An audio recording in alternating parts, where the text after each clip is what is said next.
His Excellency Benigno S. Aquino III.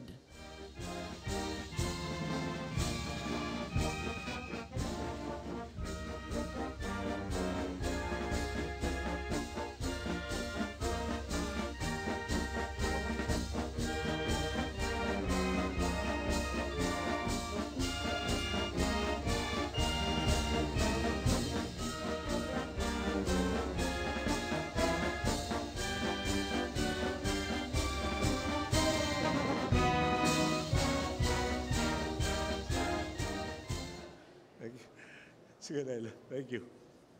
Unless you're announcing somebody's arrest. Okay. Thank you. Please sit down. Secretary Albert De Rosario and members of the Cabinet present. The Chief of Staff, General Gregorio Catapang, Lieutenant General Jeffrey Delgado of the Philippine Air Force, and Vice Admiral Jesus Millan, the FOIC Philippine Navy, General Manager Jose Angel Lunrado, fellow workers of government, mga minamahal ko po kababayan, magandang hapon po sa inyo lahat. Kakagaling lang po natin ang Malaysia matapos dumalo sa ika-26 na ASEAN Summit. Gaya na lagi, bitbit natin sa ating pag-uwi ang mga positibong bunga ng pakikipag-usap sa mga pinuno ng ating karatig bansa. Inihayag natin sa kanila, sa pagkakaisa, higit na natutugunan ang mga hamon sa riyon. Mas nakakarangkada sa kunlaran ang mga bansa at nabibigyan lakas at kakayahan ang mamamayang umasenso. Lalong naging makabuluhan ang summit na ito dahil ngayon pong taon itinakda ang pagpapatibay ng binalangkas na ASEAN Community, ang integrasyon ng mga bansa sa Timog Silangang Asya tungo sa katuparan ng ating kolektibong mga hangarin. Isinatabi natin ang pagkakaiba upang nagkakaisang solusyonan ang mga suliranin sa riyon, lalong-lalo na ang mga kinakailangan ng agarang tugon. Kung titingnan po natin ang mapa, ano ba ang nag-uugnay sa mga bansa sa Asya? Ito ang dagat na may iba-ibang katawagan.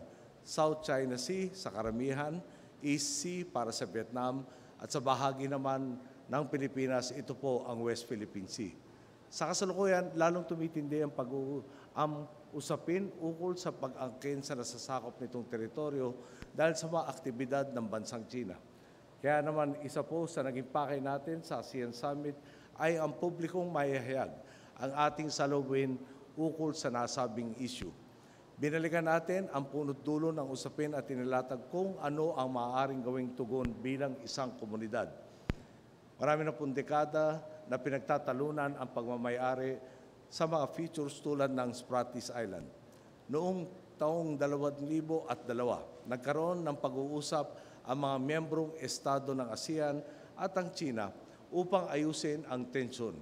Ngunit nabigong magkasundo sa mga isyong legal. Ang resulta, bigo rin silang makabuo ng tinatawag na Code of Conduct in the South China Sea. Nagbunsod ito sa pagkakaroon ng Declaration of Conduct of Parties in the South China Sea sa pagitan ng China at lahat ng miyembro ng ASEAN. Nakasaad sa DOC na ito ang pag-iwas sa anumang gawain na lalong magpapakomplikado sa sitwasyon at tilikha ng gulo sa mga bansa. Dito po na ipapamalas ang prinsipyo ng ASEAN centrality o ang pagtataguyod ng isang pananaw na pinagkasundoan ng lahat ng kasapi ng ASEAN para sa kabutihan ng buong rehiyon. Kaya naman, pag nilabag ang DOC, nilabag na rin ang kasunduan sa ASEAN. Sa ginagawa ngayong malawakang reklamasyon ng bansang China, masasabi ba nating tumutupad ito sa mga nakasaad sa DOC na kanila mismong nilagdaan? Malinaw na nagdudulot ang kanilang mga aktibidad ng banta sa seguridad at stabilidad ng ating pong rehiyon. Nakaka-apekto din ito sa malayang kalakalan at nagbubunsod ng pinsala sa ating kalikasan at sa kabuhayan ng ating pong mga mamamayan. May nagmumungkahi po na tugunan o ang tugon sa problemang ito ay isang dialogo sa dalawang bansa lamang. Ang problema po, sa ASEAN pa lang, 4 sa 10 miyembro nito ang claimants ng Spratlys. Idagdag pa rito ang 2 hindi miyembro ng ASEAN na ang bansang China at ang Taiwan. Batid naman natin, anumang kasunduang naabot ng 2 panig, hindi nito maoobliga na sumunod ang karagdagang pang-4 na hindi bahagi ng pinag-usapan ng dadalawa lang. Kaugnay nito, naglabas ng payag ang chairman ng kakatapos lang na ASEAN Summit na si Prime Minister Najib Razak ng Malaysia. Dito, sinigunduhan ang ating pananaw na kailangang isabuhay ng lahat ang mga prinsipyong nakasaad sa Declaration on the Conduct of Parties in the South China Sea. Sa pamamagitan nito, masisiguro na ang mga pagkilos ng mga bansa ay may paggalang sa karapatan ng bawat isa. Talaga naman po ikinalulugod nating dumadami na ang nagpapahayag ng kanilang paninindigan ukol sa pinagtatalunang teritoryo. Hindi man sila claimant. Patuloy po nating isinusulong ang mahinahon at mapayapang paraan upang matupad ang matagal nang inaasam na Code of Conduct. Kakibat na pagsasaay sa magusot sa ating rehiyon, isinagawa din natin ang hakbang upang mapalakas ang samahan at ugnayan ng ating mga bansa. Kapag sinuri natin ang mabibigat na problema ng ating hinaharap, sa kasalukuyan, gaya ng banta ng terorismo, epekto ng climate change, ang mga nagbabantang pandemics, mas nagiging madali ang pagtugon sa mga ito kung mas marami ang nag-aambagan at nagtutulungan.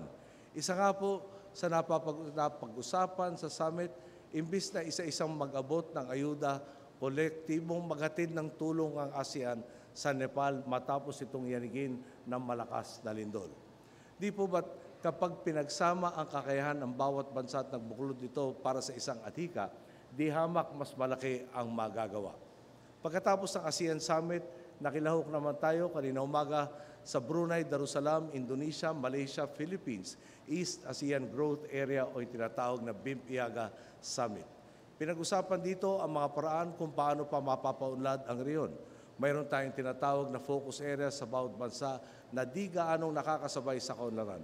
Sa halip na tingnan ito bilang problema, itinuturo natin itong isang oportunidad sa pag-asenso. Magkakalapit lang ang lokasyon ng nasabing focus areas, kaya't praktikal lang na ikonekta at panularin ang mga ito. Sa ganitong paraan, mapapalawak ang merkado sa higit sa sakop nating teritoryo at mapapabilis ang pagpapalitan ng kalakal, teknolohiya at kaalaman sa rehiyon.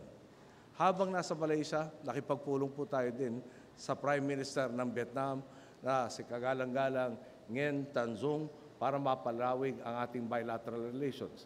Kabilang dito ang pagpapalakas ng defense at maritime cooperation at pagpapaunlad ng kalakal at pamumuhunan. Nagpasalamat din tayo sa kanila sa pagsagip sa 6 na mangingisdang Pilipino nang lumubog ang kanilang bangka sa Southwest K Island nitong Enero. Nabigyan din po tayo ng pagkakataong makausap doon si Pangulong Joko Widodo ng Indonesia upang umapela sa kaso ng ating kababayang si Mary Jane Veloso. Matagal na nating ginagawa ang lahat upang tulungan si Mary Jane, kabilang na ang pagsigurong maibsan ang agam-agam niya at ng kanyang pamilya. Patuloy ding sinisikap ng inyong gobyerno na maglatag ng mahakbang upang maiwasan ang ganitong mga kaso na nasasangkot ang ating overseas Filipino workers. Maigting nating isinulong ang halaga ng pagkakaroon excuse me po. Ang halaga po ng pagkakaroon ng ASEAN Instrument for the Protection and Promotion of the Rights of Migrant Workers.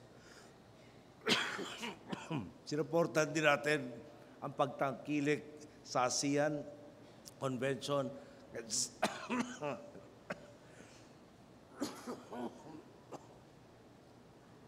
Sensya na po. ASEAN Convention on Trafficking in Persons at ang Regional Plan of Action tungkol dito. Sabay nito, todo kayo tayo sa pagpapalawak na oportunidad sa ating bansa upang marating natin ang bukas kung kailan hindi nasapilitan ang pangingibang bayan. Sa pakikipagpulong sa ating mga kapwa pinuno sa Malaysia, isinalisay natin ang transformasyong tinatamasa na ng ating lipunan. Sa bawat reforma ng ating ipinupunla, binibigyan natin ang ating mga boss ng kakayahang umasenso at makiambag sa pagpapaunlad ng lipunan. Gaya na lagi ko pong dinidiin, hindi magiging posible ang pagbabago kung wala ang pakikiisa ng bawat Pilipino sa loob man o labas ng ating bansa. Tunay po, sinasagad natin ang pagbiyahe sa ibang bansa upang makapagbukas pa ng pinto ng pagkakataon sa ating mamamayan. Muli nating pinapatunayan sa mundo, maasahan na tayong katuwang sa pagunlad sa nalalabing at sa pag-unlad po ng lahat. Sa nalalabing panahon ko sa termino, tuloy lang tayo sa pagsisikap at pagtatrabaho alang-alang sa kapakanan ng mas nakakarami. Walang pagod natin sinusulong ang pagbabagong kapakipakinabang sa bawat isa. Taos nating ipapamana ang maunlad na bukas sa susunod na salinlahi na kinikilala hindi lamang sa Timog Silangang Asya, kundi maging po sa buong daigdig. Magandang hapon po. Maraming salamat po sa inyo lahat.